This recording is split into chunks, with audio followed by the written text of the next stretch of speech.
Welcome to the Forward Marketing Podcast, the podcast that covers internet marketing strategies and leadership tactics to move your business forward. With your host, Joshua Jarvis. Hey, and welcome back to the Forward Marketing Podcast. I am your host, Joshua Jarvis, and I am excited that I am here today, as always. And I didn't know if you noticed, but I took a week off and wasn't sure if I was going to mention it or not, but I am so glad I did. Was able to come up with what I think is much better content now that I've had a little rest. Almost didn't even do this episode, but figured you guys wouldn't give me 2 weeks off.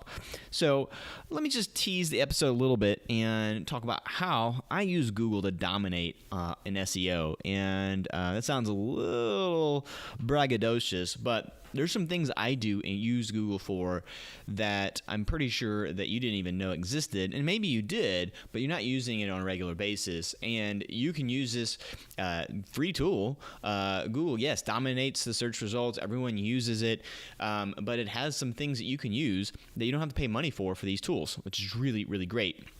In fact, one of the inspiration for the show actually comes from some life changes that happened to me recently, and I'm had forwardmarketing.com, had this great meeting with this other person thinking he was going to maybe outsource some work to me, and offered me a job, sort of bought my company, if you will. And so now I'm actually the SEO director for a company here, an agency here in Atlanta. And one of the things that I learned really quick was that that someone said, hey, the thing that you do really well is you Google really well, in a sense that I don't always know the answers, but I know how to use Google really, really well. And so I thought, well, maybe that's a skill. And the more I dug into it, I realized that it was sort of a skill, or something that I could sort of learn, people can learn to do better with. And you may not know that Google does this. And so I wanted to share some of the things that I use to use Google to really dominate on SEO. Or I shouldn't say dominate, but I use it to help people grow their traffic with the companies that we work with. So first off, Google has a bunch of things called operators. And so you're listening to this, and so it's going to be really hard maybe to visualize it, but it's just words. So basically, like if you were to say, Google something like, I want apples or oranges, give me photos of apples or oranges, and you capitalize the O and the R, you're going to get only pictures of apples or oranges, but nothing else. In fact, you could put apples or oranges minus bananas, and then you would not see any pictures of bananas in your search results. So they have operators, and that's all operators are. You can put quotation marks around exact match. So I don't know if you've ever done a search and you're really, really annoyed because Google assumes that the word that you're using that has multiple definitions, and it's choosing the wrong word. And you're like, I really want this word in my search. So you put quotation marks around that, and it's an exact match. So a good example for real estate is that you want homes for sale, because if you just type in homes, you'll get homes for rent, homes by owner, homes for Zillow, whatever. But it's actually homes for sale is what you want. Then you need to put quotation marks around that. And so that's a sort of real estate example. But there's a ton of examples for that where maybe you're looking for a specific thing, and Google has decided to give you a wrong result, and you may need to use the quotation marks. Something else that you can do is use an asterisk. I don't use this very often, but if you know a part of a phrase that maybe you're doing some research on, you can actually use the wildcard or the asterisk in between that. So it's word. I don't know what the next word is, so I'm going to use an asterisk word. And so like if you're like trying to come up with a song lyric or something like that, that's actually really useful for those kind of searches when you're trying to figure out a movie name or a song lyric or something else. Another way to do that is also to see content. We'll get into some different applications of this in a second, but you can actually use this to replace some content. So maybe you are are, I see this a lot in actually real estate websites where it's a templated website. So maybe you have some content and you want to see is the only thing they're changing is 1 or 2 words. So you can actually put the quotation marks around the content that you were trying to search for, and then put the asterisk where you think maybe they're substituting the words, and actually come up with a bunch of those. And you'll see there's a lot of spam out there, particularly with real estate websites that use templated content. So that's true of any industry, especially with the small businesses. And so again, this podcast is designed to help you move your business forward if you have a small business.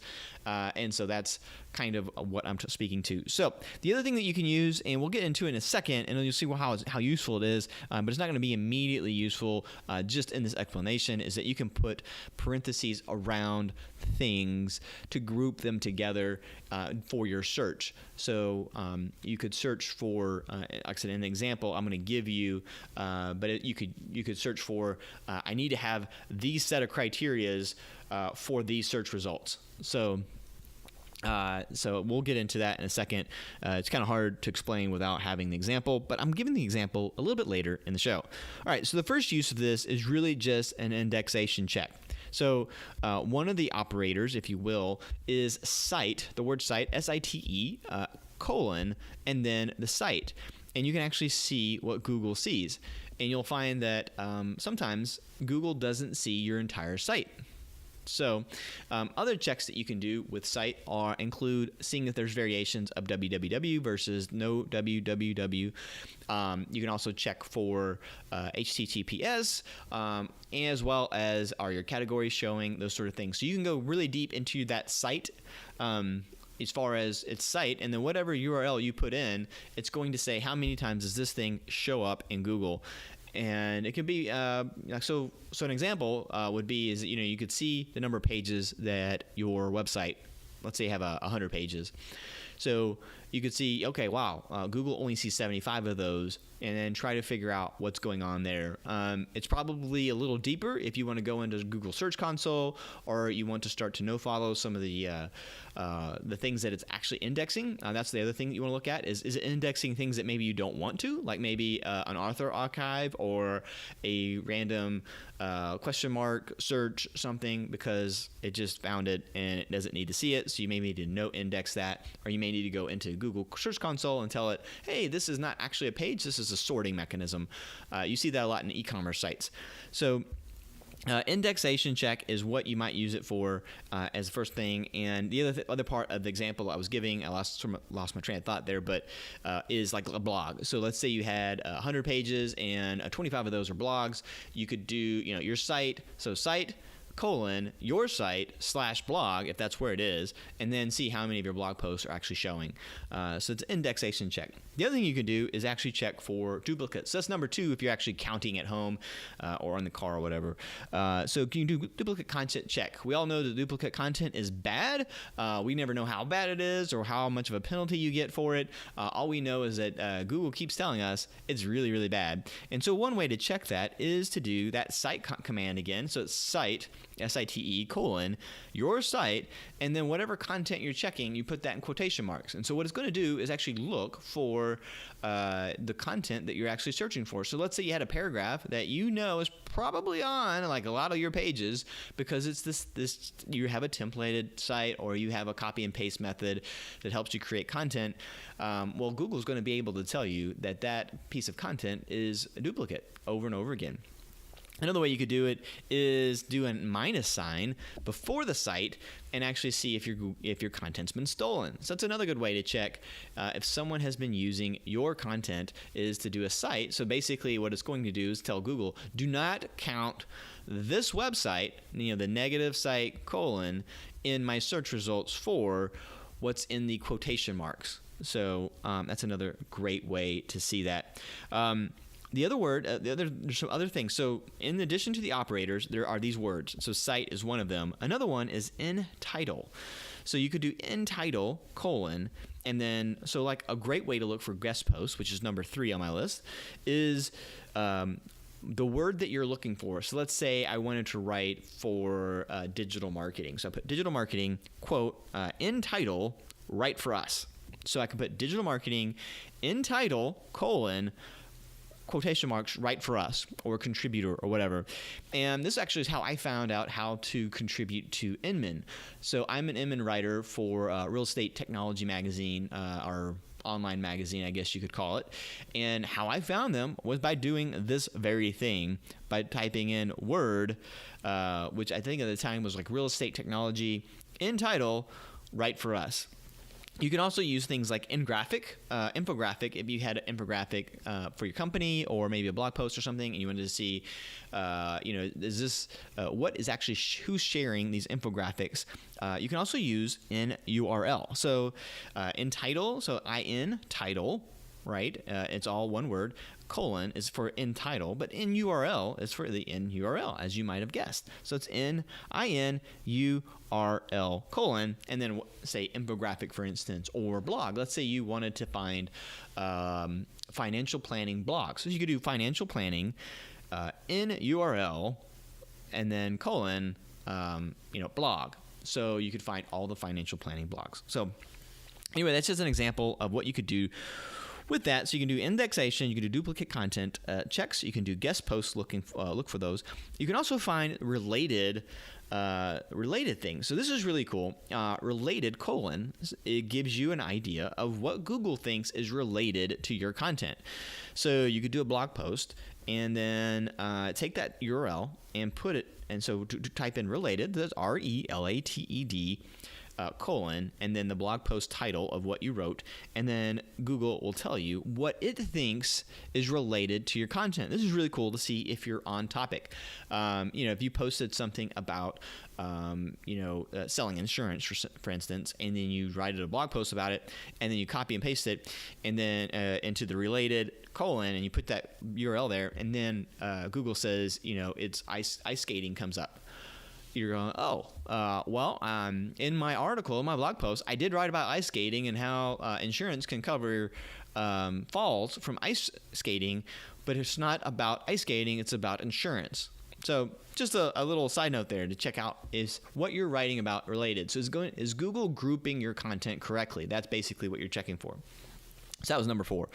Number 5 is finding social. So if you remember way back when, maybe episodes 20-ish, somewhere in there, I did an episode on networking, and I love networking. I think there's so many opportunities that come up from just taking phone calls, making phone calls, having coffee, whatever, that it is absolutely awesome. So let's say there was someone that you kind of wanted to network to, and you didn't have any direct connections to them. So what you could do is actually take their name and put name, and then here comes those parentheses we mentioned before. Put parentheses, site, colon, Twitter. And then put a pipe or write the word OR in capital letters, site, colon, Facebook, site, and then you could do the same thing over and over again. So basically what you're looking for is name. So like you could put in Joshua Jarvis and then put the parentheses there and then look for site, Facebook, site, colon, site, so site, colon, the site you're looking for, and then the bar, which means or you could do the word or, in the parentheses. And so what Google's going to do is look for my name in this case for all these things. Basically, you're going to find my social profiles listed. And so it's a really cool way to find some social profiles for people that maybe you didn't want to do. It's also great if you work for a digital marketing company, or maybe you're a marketing person that works for a small business, for instance. If you're setting up the site for the first time and you wanted to find all these, you could actually create this and do that. So you could do your company name and then parentheses and do all of those. And so basically Google will give you a list of them, so you don't have to keep searching for them in multiple tabs, which is what I used to do. Now I do it this way. And it just saves you some time to have them there. You can just control click, and it opens up all the different tabs instead of you having to search and then click. It just kind of saves you a click. So, I guess I'm kind of nerdy that way. All right, so if you've listened this long, then you deserve to get a bonus tip, which is not necessarily the bonus tip, but what you actually paid. You didn't pay anything for this, right? So this is free. All right, well, basically, here's the reason why you'd listen to this if none of the other things actually got you excited, and that is the interlinking strategy. Now, links particularly inside your own site, something you can control, are one of the main things I think help you rank. And so many business owners, particularly sort of novice website people, miss the interlinking opportunities and the power of that it has. And Google can actually, but one of the hardest things to do basically is when you're writing the content is to know what can you link to. I mean, what's relevant on your blog, especially those businesses that have a long history of writing blogs, but maybe never linking to each other. And so this is a sort of a hack, if you will. I wouldn't necessarily call it a growth hack, but you can do site, which is your site, and then in text, which is in, the word text. So it's all one word, INTEXT, and then whatever word you're writing about. Or if you have content, you could write about that. And what Google will do is actually pull all of the content that is indexed that actually have that word. What's important about this is that one is that you've actually got indexed content, right? So it's not, so if you've got some orphan pages out there, you've been a really poor job of managing your site, and Google has not indexed those orphan pages, then getting a link back to them is almost useless. It's not useless, I don't think. I think every link is worth something, but getting a link back from some orphan content is not useful. But this is what Google is seeing, and so it makes sense for you to actually do it. In fact, I might even go one step further. I don't know this to be true. This is just my assumption. I could be completely 100% wrong.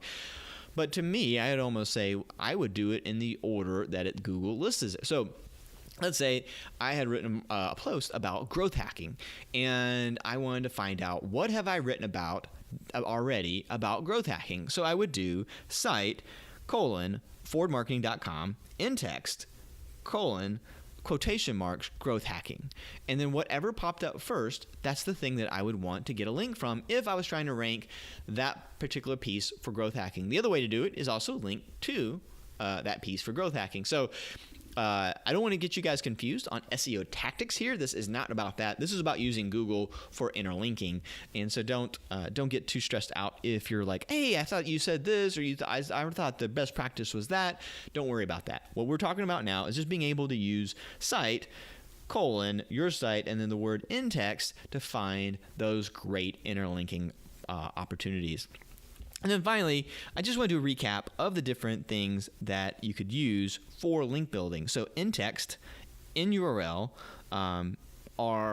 and site, of course, for linking opportunities. So some ideas that you may want to look for is your topic. So you could do in text and see where they've mentioned something that you're covering, particularly like a news subject, or like we mentioned before, infographics, or looking for contributors. Those are great ways to look for linking opportunities.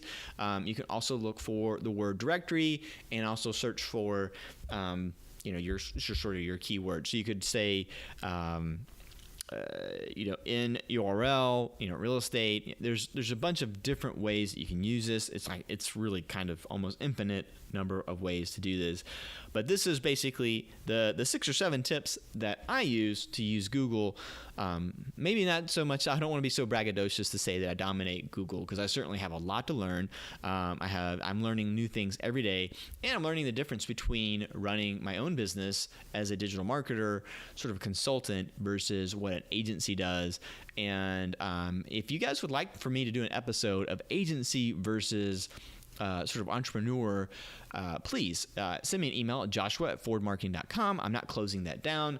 So it's joshua@forwardmarketing.com. And that's the number 4, RD marketing.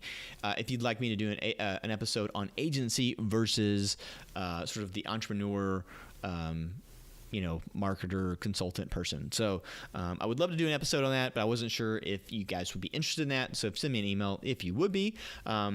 And I look forward to continuing doing this podcast. I thank you so much for those who are listening. I love that I can see that there are people in other countries that are listening to this. And like I said, if you're listening to this and you're in another country, you're outside of the USA, then please send me an email, joshua@forwardmarketing.com. Not only would I love to help you, I'd love to hear from you. Maybe one day I'd love to visit you, because we love to travel. Who doesn't, I guess, right? So anyway, thanks so much for listening, and make it a great day.